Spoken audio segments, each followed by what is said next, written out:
ഒരു കാര്യം പറയാനുണ്ട്. നമ്മൾ സോഷ്യൽ മീഡിയയിൽ എപ്പോഴും ഗോൾഡൻ വിസ എന്നുള്ളൊരു സംഭവം കേൾക്കാറുണ്ടല്ലേ.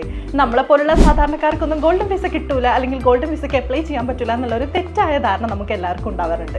എന്നാൽ ഒറ്റ പൈസ പോലും കൊടുക്കാതെ ഒരാൾ ഗോൾഡൻ വിസയ്ക്ക് എലിജിബിൾ ആകുന്നത്, അല്ലെങ്കിൽ ആ ഗോൾഡൻ വിസയ്ക്ക് നമുക്ക് അപ്ലൈ ചെയ്യാൻ പറ്റുന്നത് എപ്പോഴാന്നുള്ള കാര്യം പറഞ്ഞുതരാം.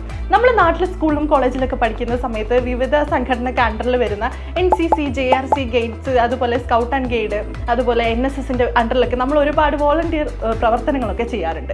ഇവിടെ UAE ഒരു രജിസ്റ്റേർഡ് വോളണ്ടിയർ ആയിട്ട് ഓർഗനൈസേഷന്റെ അണ്ടറിൽ വോളണ്ടിയർ ആയിട്ട് വർക്ക് ചെയ്തിട്ടുണ്ടെങ്കിൽ നമുക്ക് ഈ ഗോൾഡൻ വിസയ്ക്ക് വേണ്ടി എലിജിബിൾ ആകും, ഗോൾഡൻ വിസയ്ക്ക് വേണ്ടി അപ്ലൈ ചെയ്യാൻ പറ്റും. ഇവിടെ UAE ഏകദേശം 3-4 രജിസ്റ്റേർഡ് വോളണ്ടിയർ സൈറ്റുകളുണ്ട്. അത് ഏതൊക്കെയെന്ന് വെച്ചാൽ ദുബായ് കേരിയസിന്റെ വെബ്സൈറ്റ് ഉണ്ട്, അതുപോലെ നാഷണൽ വോളണ്ടിയർ പ്രോഗ്രാം ഉണ്ട്, അതുപോലെ കമ്മ്യൂണിറ്റി ഡെവലപ്മെന്റിന്റെ അണ്ടറിൽ വരുന്ന ദുബായ് വോളണ്ടിയർ സെന്റർ ഉണ്ട്. ഏകദേശം 5 വർഷത്തോളം അല്ലെങ്കിൽ 500 മണിക്കൂറോളം ഇങ്ങനെ ഒരു രജിസ്റ്റേർഡ് ഓർഗനൈസേഷന്റെ കീഴിൽ നമ്മൾ വർക്ക് ചെയ്തിട്ടുണ്ടെങ്കിൽ നമുക്കും മേബി ഗോൾഡൻ വിസ ലഭിക്കും. അതായത് ഗോൾഡൻ വിസയ്ക്ക് നമ്മൾ എലിജിബിൾ ആകും, നമുക്ക് അപ്ലൈ ചെയ്യുവാൻ വേണ്ടി സാധിക്കും. അപ്പോൾ നല്ലൊരു ചാൻസ് ആണ്, ആരും മിസ്സാക്കണ്ട.